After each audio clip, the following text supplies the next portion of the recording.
আপনি কি জানেন আমরা হাসি দেওয়ার পরে আলহামদুলিল্লাহ কেন বলি?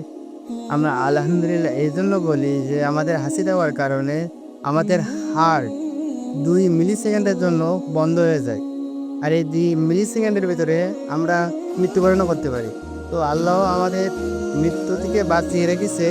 এইজন্য আমরা আলহামদুলিল্লাহ বলে আল্লাহর শুকরিয়া আদায় করি। তো আমরা প্রত্যেক হাসি দেওয়ার পরে অবশ্যই আল্লাহর শুকরিয়া আদায় করব। আলহামদুলিল্লাহ।